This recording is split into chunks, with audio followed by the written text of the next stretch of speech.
হে বন্ধুরা, কেমন আছো তোমরা? আজ আমরা এক্সপ্লেন করব 2007 সালে রিলিজ হওয়া শুটার মুভিটি। তো মুভি শুরুতে দেখানো হয় দুজন আমেরিকান সোলজারকে।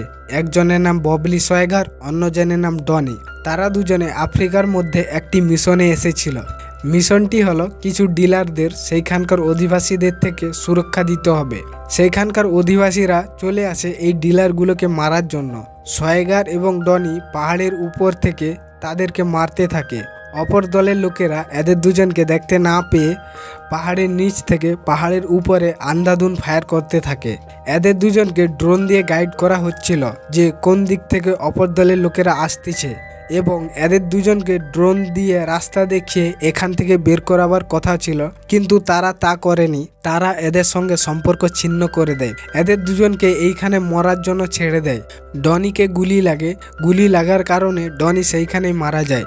সয়গার এবং ডনি যাদেরকে মারতে এসেছিল তারা কোনো দুশ্মন ছিল না। তারা তাদের নিজেদের হকের জন্য লড়তে এসেছিল। তারা কেন নিজেদের হকের জন্য লড়তে ছিল এ ব্যাপারে একটু পরে বলতেছি। এরপর সিন চেঞ্জ হয়ে যায় 3 বছর পর। সয়গার এখন সবার থেকে আলাদা, দূরে জঙ্গলে একা থাকতো।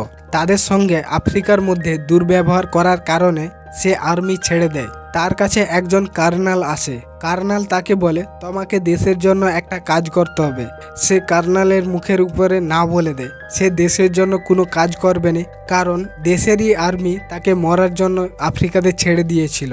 কার্নাল তাকে বুঝিয়ে বলে যে কিছুদিন পর আমেরিকার প্রেসিডেন্ট সাধারণ মানুষের সামনে ভাষণ দিবে। তারা গোপনে খবর পেয়েছে যে প্রেসিডেন্টকে মারার প্ল্যান চলতেছে। কার্নাল সয়গারকে জিজ্ঞাসা করে যে তুমি যদি প্রেসিডেন্টকে দূর থেকে স্নাইপারের গুলি করে মারো তাহলে কেমন প্ল্যান বানাবে? সে প্ল্যানটা আমাদেরকে বলে দাও, তাহলে আমরা ওদেরকে ধরতে পারবো যারা প্রেসিডেন্টকে মারতে আসবে। সয়গার কার্নালের এই কথা শুনে কার্নালের সঙ্গে কাজ করতে রাজি হয়ে যায়।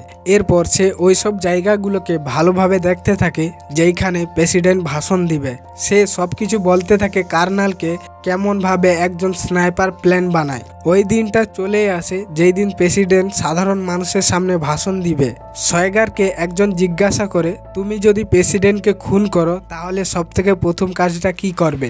সয়গার বলে, আমি সবথেকে প্রথমে বন্দুকটা লুকিয়ে দেব। এরপর সয়গারের কাছে একজন পুলিশ সাক্ষাৎ করতে আসে।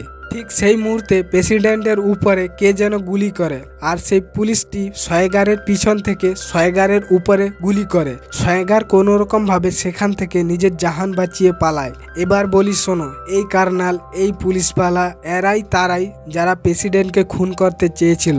এরা এমনভাবে প্রেসিডেন্টকে খুন করতে চেয়েছিল যে যাতে এদের উপরে কেউ শক করতে না পারে। অতক্ষণ ধরে এরা সয়গারকে ব্যবহার করতে ছিল।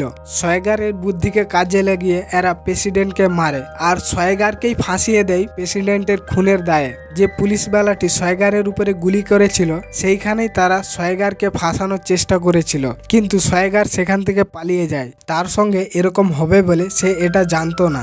যে পুলিশওয়ালাটি সয়গারের উপরে গুলি চালিয়েছিল সে নিউজ রিপোর্টারদের বলে দেয় যে সয়গারই প্রেসিডেন্টকে খুন করেছে। শহরের কোনায় কোনায় এফবিআইদের দাঁড় করে রাখা হয়েছিল। সয়গার একজন এফবিআইকে মেরে তার বন্দুক এবং গাড়ি নিয়ে পালিয়ে যায়। সে এই এফবিআইটিকে মারার সময় বলেছিল, আমি প্রেসিডেন্টকে খুন করিনি, খুন করেছে কার্নাল। পুরো শহরের পুলিশ তার পিছনে পড়ে যায় তাকে ধরার জন্য। সে পুলিশের চোখে ফাঁকি দেওয়ার জন্য গাড়ি সহ নদীতে ঝাঁপ দিয়ে দেয়। পুলিশগুলো তাকে সেইখানে খোঁজাখুঁজি করে। সে অন্য দিক থেকে পালিয়ে যায়। কার্নাল তার পিছনে লোক লাগিয়ে দেয় তাকে জিন্দা মারার জন্য। সে যদি বলে দেয় কার্নাল এবং তার বন্ধুরা প্রেসিডেন্টকে খুন করেছে তাহলে এদের খবর খারাপ আছে। যে শহরে প্রেসিডেন্টকে খুন করা হয়েছিল তার থেকে কিছুটা দূরে সয়গারের বন্ধু ডনির বাড়ি ছিল। ডনি তো মারা গেছে, সেইখানে ডনির গার্লফ্রেন্ড সারা থাকতো। সে সারার কাছে সাহায্য চায়। সারা তাকে সাহায্য করবেনি না বলে দেয়। সে সারাকে রিকোয়েস্ট করে বলে, আমি প্রেসিডেন্টকে খুন করিনি, খুন করেছে অন্য কেউ, আমাকে ফাঁসানো হয়েছে। সারা সয়গারের এ কথা শুনে তাকে সাহায্য করতে রাজি হয়ে যায়। সারা একজন নার্স ছিল। সে সয়গারের শরীর থেকে বুলেট বের করে এবং ক্ষত জায়গাগুলোকে সিলাই করে দেয়। সারা সয়গারকে জিজ্ঞাসা করে, তুমি ঠিক হয়ে যাবার পর কি করবে? সয়গার বলে, আমি ওইসব লোকেদের ছাড়বো না যারা আমার এই অবস্থা করেছে। যে পুলিশওয়ালাটি সয়গারের উপরে গুলি চালিয়েছিল তাকে কারা যেন মেরে ফেলে, আর সয়গারের কাছে যে কুকুরটি ছিল সেই কুকুরটিকে কার্নালের লোকেরা মেরে ফেলে। সারা সয়গারকে একটি বন্দুক দিয়ে আর বলে, তোমার কোনো সাহায্য লাগলে আমি তোমাকে সাহায্য করব। অন্যদিকে সেই FBI এজেন্ট নিক তার বসকে বলে, সয়গার আমাকে বলেছিল আমি প্রেসিডেন্টকে খুন করিনি, খুন করেছে কার্নাল।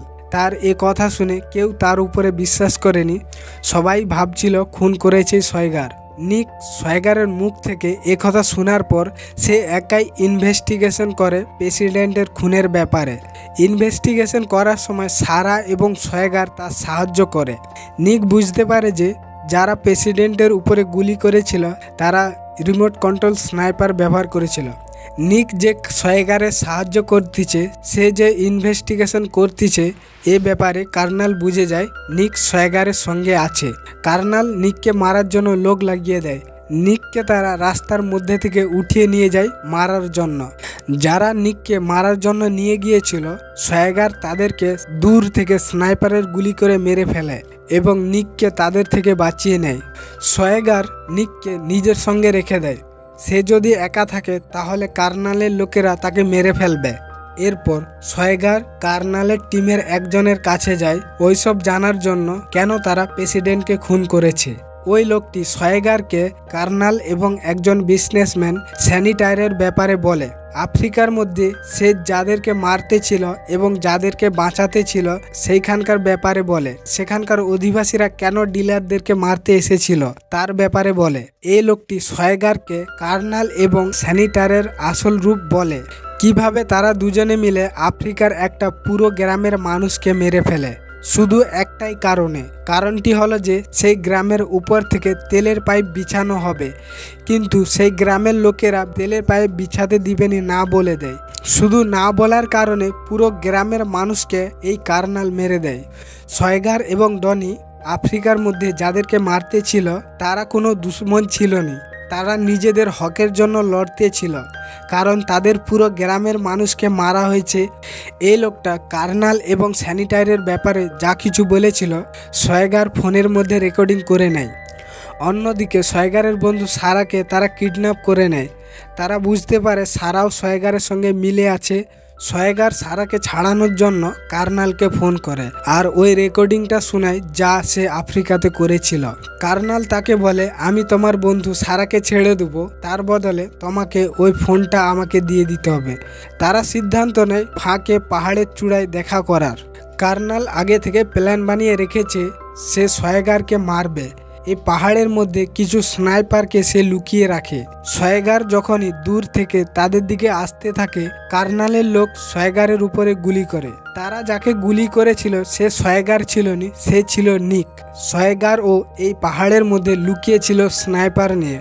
সে আগে কার্নালের সবগুলো স্নাইপারকে মারে, তারপরে বেরিয়ে আসে।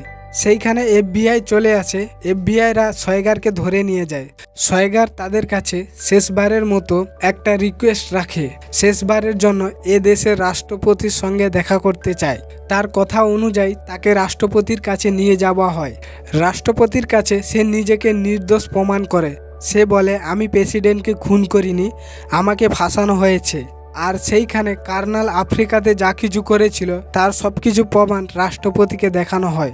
রাষ্ট্রপতি এইগুলো দেখার পরও কার্নালকে ধরেনি, কারণ কার্নাল যা কিছু করেছে আফ্রিকাতে করেছে, আমেরিকাতে নয়। আর আফ্রিকার নিয়ম কানুন আমেরিকাতে চলেনি, তাই আমেরিকাতে সে বেগুনা। সয়গার যে কার্নালের ব্যাপারে এত প্রমাণ জোগাড় করেছিল, কার্নাল নিজেকে নির্দোষ প্রমাণ করে সেখান থেকে চলে যায়। রাষ্ট্রপতি সয়গারের সঙ্গে হয়ে যায়। সে সয়গারকে বলে, এইসব লোকেদের দেশের কানুন কিছু করতে পারবেনি, এদেরকে তুমি মেরে ফেলো, আমি পারমিশন দিচ্ছি।